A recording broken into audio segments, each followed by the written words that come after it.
කවුරු හරි ඔයාට ඇත්තටම ආදරේද? පොඩ්ඩක් නැවතිලා හිතලා බලන්න මම මේ කියන කරුණු 7 එයාගේ ආදරය තුලින් පෙනෙනවද කියලා. ඇත්තටම ආදරය කරන කෙනෙක් ඔයා වෙනුවෙන් මේ දේවල් 7 අනිවාර්යෙන්ම කරાવી. 1. ඒ කෙනා හැම වෙලාවෙම ඔයාට මැසේජ් එකක් දාන්න, කෝල් එකක් ගන්න, නැත්නම් ඔයාව දකින්න උත්සාහ කරනවා. 2.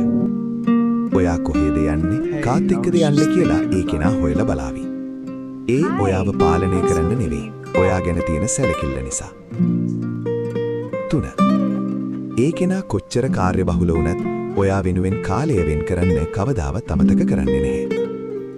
4. ඔයාගේ හීනවලට ශක්තියක් වෙලා ඔයාව ජීවිතේ හොඳම කෙනා කරන්න ඒ කෙනා නිරන්තරයෙන්ම උත්සාහ කරනවා. 5. ඔයා මොකක් හරි ප්‍රශ්නයක ඉන්න වෙලාවට ඔයාගේ හිත හදන්න නැත්නම් අඩුමතරමේ ඔයාට සවන් දෙන්න හරි ඒ කෙනා ඔයාගේ ළඟින්ම ඉන්නවා. 6.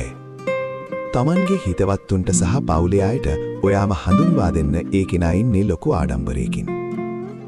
7. වැදගත්ම දේ.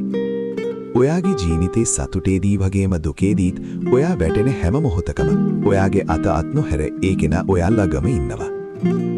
මතක තබා ගන්න. සැබෑ ආදරය කියන්නේ කිසිම කොන්දේසියක් නැති කැපවීමකට. මම අප්පච්චි.